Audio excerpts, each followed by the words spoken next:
15 नवंबर 2000 को बिहार का एक बहुत बड़ा हिस्सा तोड़कर एक अलग राज्य बना, जिस राज्य का नाम है झारखंड। तो आखिर झारखंड क्यों बना, इसके बारे में हम अच्छे से जानेंगे और इसके इतिहास को जानेंगे कि इसके पीछे कितना स्ट्रगल लगा झारखंड को बनाने में। Hello everyone, welcome back to my another new video. मेरा नाम है मोहम्मद नफीस। आइए जानते हैं उत्तरी बिहार से दक्षिणी बिहार क्यों अलग हुआ। दक्षिणी बिहार का मतलब हो गया झारखंड जो है क्यों अलग हुआ। इसके कुछ वजह बताए जाते हैं, क्योंकि उत्तरी बिहार में ट्राइबल जो लोग थे यानी कि आदिवासी जो थे वो मात्र 1% थे, जबकि जो दक्षिणी बिहार में जो आज का झारखंड है वहाँ पे जो ट्राइबल थे वहाँ पे 24% थे। उस टाइम के उत्तरी बिहार में जमीन जो था समतल था और यहाँ पे जमीन पे कृषि होता था, यानी कि खेती हुआ करता था। और लेकिन जो दक्षिणी बिहार था, आज का जो झारखंड है, वहाँ पे जमीन जो है समतल नहीं था, वहाँ पे पहाड़ी इलाका था, पहाड़ से भरा पड़ा था। और वहाँ पे जो है मिनरल जो है काफी ज्यादा हुआ करता था। और यहाँ भाषा का भी डिफरेंस था। उत्तरी बिहार और दक्षिणी बिहार में भाषा का कोई मैच ही नहीं था। इन दोनों का भाषा जो है काफी अलग अलग था। इस वजह से दक्षिणी बिहार के लोग जो है खुद को उत्तरी बिहार से अलग मानते थे और उत्तरी बिहार से खुद को अलग करना चाहते थे। इस वजह से उन्होंने लड़ाई लड़ा और उत्तरी बिहार से अलग होकर एक अलग राज्य बना। तो आइए जानते हैं झारखंड बनने और किन किन महापुरुषों ने इसमें हेल्प किया झारखंड को अलग बनाने में, यानी कि उत्तरी बिहार से दक्षिणी बिहार को अलग करने में। तो सबसे पहले 1929 ईस्वी में दक्षिणी बिहार को उत्तरी बिहार से अलग करने की मांग जयपाल सिंह मुंडा जी ने की थी। और ये अपनी मांग साइमन कमीशन के पास रखे थे।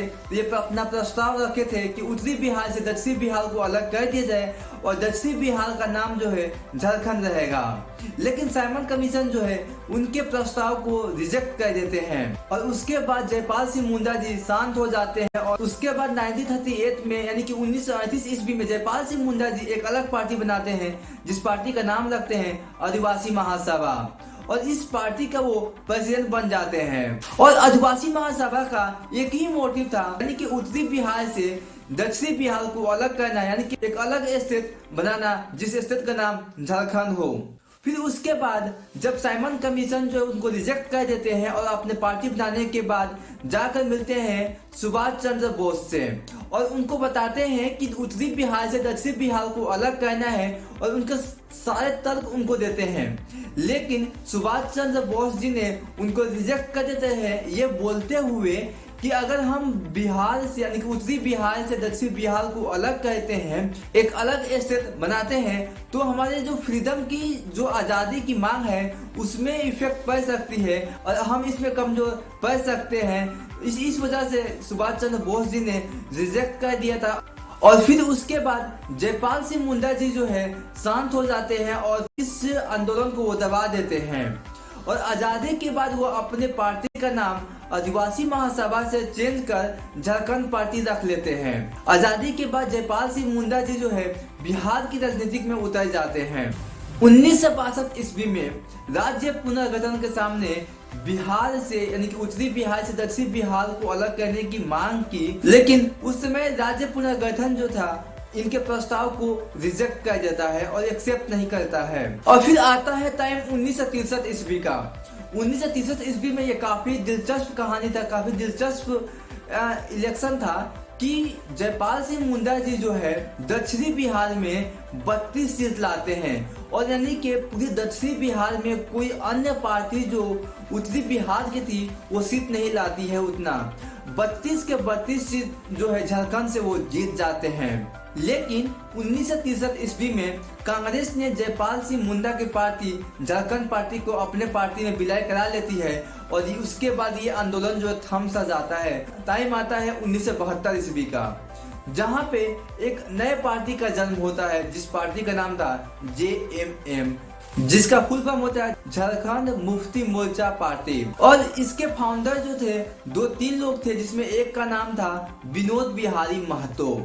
और इस पार्टी का एक ही मोटिव था उत्तरी बिहार से दक्षिणी बिहार को अलग करना, एक अलग स्टेट बनाना। टाइम आता है 1995 ईस्वी, जब JMM जो है पूरी तरह से एस्टेब्लिश हो जाती है और ये उस समय जो है लालू प्रसाद की पार्टी से मिल जाती है। और लालू प्रसाद ये वादा करते हैं 1997 में कि हम अगर हमारी गवर्नमेंट बनती है अगले इलेक्शन में तो हम झारखंड को यानी कि दक्षिण बिहार को उत्तरी बिहार से अलग कर देंगे। लेकिन टाइम आते आते लालू प्रसाद जी बदल जाते हैं, चेंज हो जाते हैं और उन्होंने 1998 में हर एक स्पीच में कहा कि मेरे जीते जी झारखंड कभी बिहार से अलग हो ही नहीं सकता, यानी कि दक्षिण बिहार जो है उत्तरी बिहार से कभी अलग हो ही नहीं सकता। जिसके बाद जेएमएम जो है अपने लालू प्रसाद की पार्टी से अपने गठबंधन जो है तोड़ लेती है। टाइम आता है 2000 में विधानसभा का इलेक्शन का रिजल्ट आता है। लेकिन आपको जान के हैरानी होगी कि कोई भी पार्टी जो है पूर्ण बहुमत नहीं लाई थी, क्योंकि लालू प्रसाद यादव जी काफी स्ट्रांग थे उस समय, उनकी पार्टी जो है काफी स्ट्रांग थी बिहार में। लेकिन उनके गैर कानूनी काम जो है लोगों के बीच पब्लिक हो चुकी थी, जिसके वजह से लोग जो उनसे डर चुके थे और उनकी पार्टी की गवर्नमेंट जो है लाने से बच रहे थे। इस वजह से लालू प्रसाद यादव जी अपने पूर्ण बहुमत नहीं ला पाए और यहाँ जेएमएम जो है लालू प्रसाद यादव को सपोर्ट नहीं कर सकती थी, क्योंकि लालू प्रसाद यादव जी जो है उन्होंने खुलकर बोला था कि हम झारखंड को अपने जीते जीते अलग नहीं कर सकते हैं, जबकि जेएमएम का एक ही मोटिव था दक्षिण बिहार को उत्तरी बिहार से अलग करना। लालू प्रसाद यादव जी जो है एनडीए से मिल भी नहीं सकते थे। फिर उसके बाद लालू प्रसाद यादव जी के पास एक ही ऑप्शन बनता है कांग्रेस, और ये कहा जाता है कांग्रेस ने उनसे ये एग्रीमेंट कराया, जब आप झारखंड को यानी कि दक्षिण बिहार को उत्तरी बिहार से अलग कीजिएगा तभी हम आपके साथ गठबंधन करेंगे और आपकी सरकार जो है बिहार में बनाएंगे। तो लालू प्रसाद यादव जी जो है वो हाँ कर देते हैं, जिसके वजह से बिहार में लालू प्रसाद यादव का फिर एक बार और जो है सरकार बनती, जिसके वजह से 15 नवंबर 2000 को बिहार से यानी कि उत्तरी बिहार से दक्षिणी बिहार को अलग कर दिया गया और एक बिहार का एक बहुत बड़ा हिस्सा हाथ से छूट गया। तो दोस्तों ये रहा पूरा झारखंड कैसे बना और इसके पीछे की इतिहास क्या है, उसके लोग रीजन क्या देते थे और गवर्नमेंट की यहाँ पॉलिटिक्स रीजन क्या था। तो दोस्तों फिर मिलते हैं आपसे नेक्स्ट वीडियो में, तब तक के लिए बाय बाय। और आप अगर नए हैं इस चैनल पर तो चैनल को सब्सक्राइब कीजिए और वीडियो को लाइक कीजिए, अपने दोस्तों के साथ शेयर कीजिए। फिर मिलेंगे आपसे ऐसे नेक्स्ट वीडियो में, तब तक के लिए बाय बाय।